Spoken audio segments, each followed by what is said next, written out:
Good morning, dolls, and welcome to Little Gretchen's Workshop. So today, before we get to the featured video, I want to make sure I remind you all that this coming weekend, May 10th and 11th, is the Ann Arbor Dollhouse and Miniature Show. So again, May 10th and 11th, 2024, and the Ann Arbor Miniature Show is at the Wyndham Garden Hotel, 2900 Jackson Avenue in Ann Arbor, Michigan, 48103. Now, you definitely can find it online under Ann Arbor Miniature Dollhouse Show, but I just wanted to remind you all of that. It's really a great miniature show. There are going to be a lot of really great miniaturists there. A lot of wonderful things on sale. It's always a wonderful event. I truly enjoy it. Now, I'm not going to be selling anything there or being a vendor there, but I'm a regular attendee. It's really a great show. It's one of the first miniature shows I ever went to.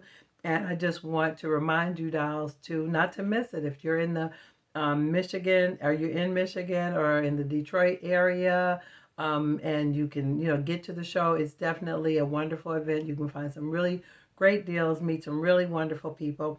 And I want to let you all know that I will be there. I will be shopping for things for the show, and I will be filming to share with you my experience there.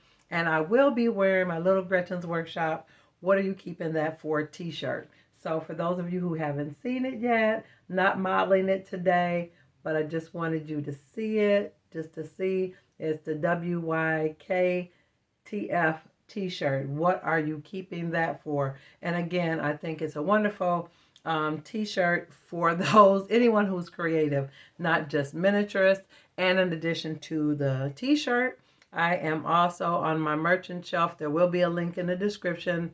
There is the corresponding or coordinating mug that goes along with that. So definitely, if you're interested, definitely check it out. I want to say thank you to all of those of you who all have already purchased the shirt and even told me you've been wearing it out and people are asking you, what does that mean? The WAYKTF, what does it mean? So I appreciate you for repping Little Gretchen's Workshop and wearing the t-shirt. I thank you all for all of your, just like I said, your support and just the fun of having the channel, just interacting with you dolls and you all just joining in the fun with me as far as creating miniatures and just trying to make this the channel that I really, really imagine or envision it in my mind. I do appreciate you. So let me stop talking and go ahead and get to the featured video. Okay. So dolls, today I'm going to show you how I made a few little corsets. Now these corsets are actually going to be a couple for Marguerite to take on her honeymoon, and the others are going to be for sale in the dress shop Dollhouse. So you can pretty much use any type of fabric as long as it's light or kind of soft pastel colors because it's an undergarment.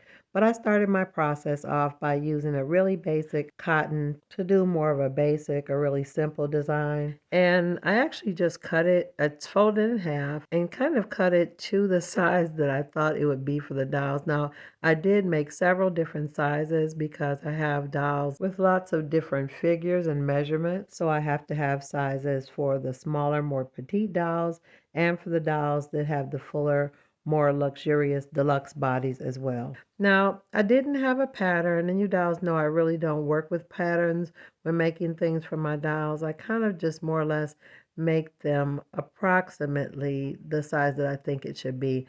Now, these are the two pieces of fabric or two sides, front and back. And after I got the shape and size of it, I kind of trimmed it down to make sure it wasn't too big. And then I used my curved, I guess you would call them embroidery scissors, really tiny scissors that are curved and really help me make sort of like a sweetheart or heart-shaped neckline at the top of where I would want the corset to be, like on the bust line. And after I did that, I folded it again and kind of trimmed off the part at the bottom that would kind of fit right below the waistline at the top of the legs. Now, I never really wore a corset like this. Yeah, I definitely worn girdles over my life, but this particular type I'm really not familiar with. So this is more or less for fun, dolls. It's probably not historically accurate, but I just wanted something to be among Marguerite's things that looked like she had some articles that grown adult married women would have. Now, you'll definitely have to shape this around to make it the right size to the doll you're making it for. I had a doll on hand that I need to dress, and I kind of was using her as a guide to how I need to taper the shape or the waistline of the corset down.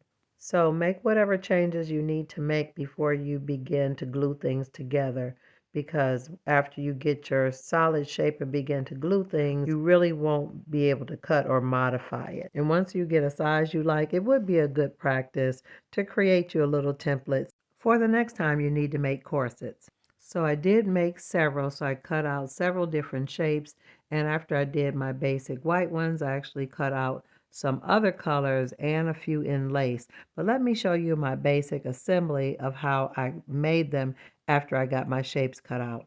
So I added a thin bead of glue to close up the side panels, and then I added a piece of double loop trim down the center.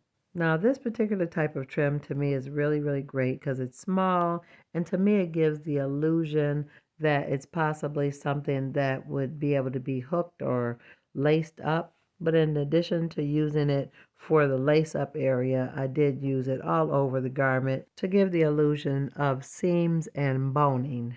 And I also used different colored trim to add variation. So after I made several with the white fabric, I went on to try some lace fabric. Now this is a fabric I actually wanted to use as a part of Marguerite's wedding dress, but I thought it would look really pretty as a corset. So I cut it in the shape of the heart-shaped neckline, just like I did with the plain cotton ones. And I did the exact same technique, adding the trim along the sides to be the seams and the boning.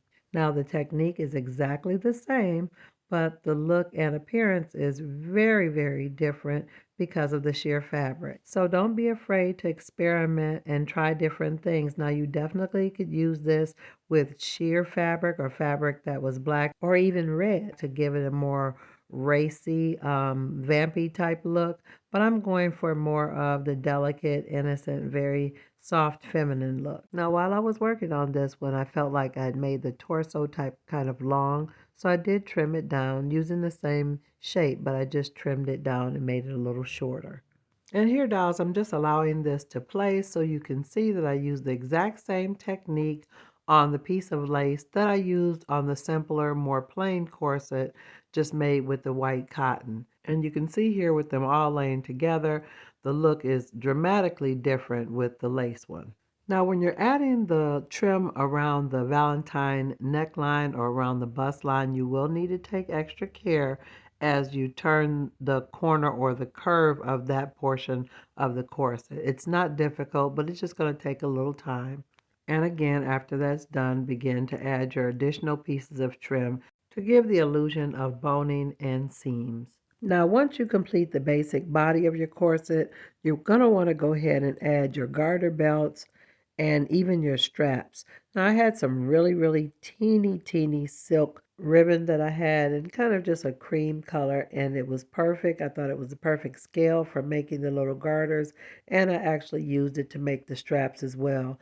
Now, I did try to line the ribbon up so that it lined up with those second set of seams on the corset and just allow them to hang. And because the silk is so fine and thin, it had a tendency to curl, so I did add a little bit of glue to help straighten it out to give it a more of a hanging appearance. And I want you to pay close attention here how I just opened the bottom of the corset and just laid it inside there just below that center seam. Now, dolls, my precision tweezers really came in handy for this because my fingers were a little bit sticky, but I just lined it up and pressed it in there, and again, trying to make it line up with that center seam. Now, dolls, at this point, your garment or your corset is pretty much done. You can go on to add any number of extra embellishments to make it look more detailed and more fancy, if you like. Now, I did use some of my little nail art hoops to glue to the end of the ribbon to give the impression that those were the attachments for the garter belts. Now, in addition to the garters and the buckles, I also added embroidered flowers and ribbons. Now, after I added my little gold loops to the garter belts, I did want to add some straps, and the technique was pretty similar. I used that same little silk ribbon that I had and just tucked it in at the top near the bust line and tucked the other part on the other side. Now, in some instances, I didn't tuck it inside. I just glued it to the outside and then added trim to the top to camouflage that it was actually glued to the back of the garment. And either technique will work effectively depending on how you're going to display your tiny corsets. I think the key thing you want to do for realism is make sure that there's an opening for the shoulder part of the loop so you can really see that the shoulder part is open to give the illusion that you could put it on or even put it on a hanger or a hook. Now in this frame you see me adding glue to the tiny ribbons so I can tuck the front part just inside the opening and allow the other part to be right on the other side of the back of the shoulder. And after you glue the back part to the back of the shoulder, you can easily camouflage that part with another piece of trim. Now, dolls, you can see with this one, I added the little purple rose, applique rose to the front. Now, I did add some additional hooks or garter belts to the back to be the second pair.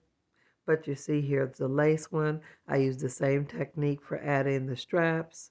Now you see here I did the exact same thing to the lace one, except that I put some little gold hoops to make it look as though those were the adjustable strap areas on the back of this lace one, but just ensuring that the shoulder loops look like they were open and just maybe folded down. Now the ones that are a little bit more simple, you may need to add additional embellishments or decorations to it to make it more interesting, but the lace looks very complex even though it's just as simple as the other ones.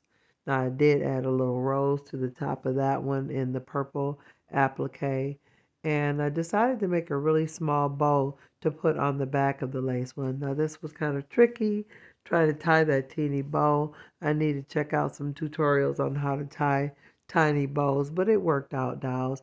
It was really, really easy to make it really small because the ribbon was so fine. But after I created it, I tied it and glued it to the back of the lace corset to make it look like that's where it closes up or where it laces. So now that I've completed all these tiny corsets, let me show you what they look like on the little hangers that I had made previously. Now I will leave a link in the description for how I made the hangers. And here they are, dolls. I think they turned out really, really cute. And in spite of me not measuring, they fit on the hangers perfectly. Now, dolls, if you enjoyed this video today, definitely let me know in the comments. And if you want to see more content like this, go ahead and subscribe. And always look for me on Mondays and Wednesdays after 7:30 p.m. Eastern Standard Time. And I'm looking forward to seeing you all next time right here on Little Gretchen's Workshop. Bye bye now, dolls.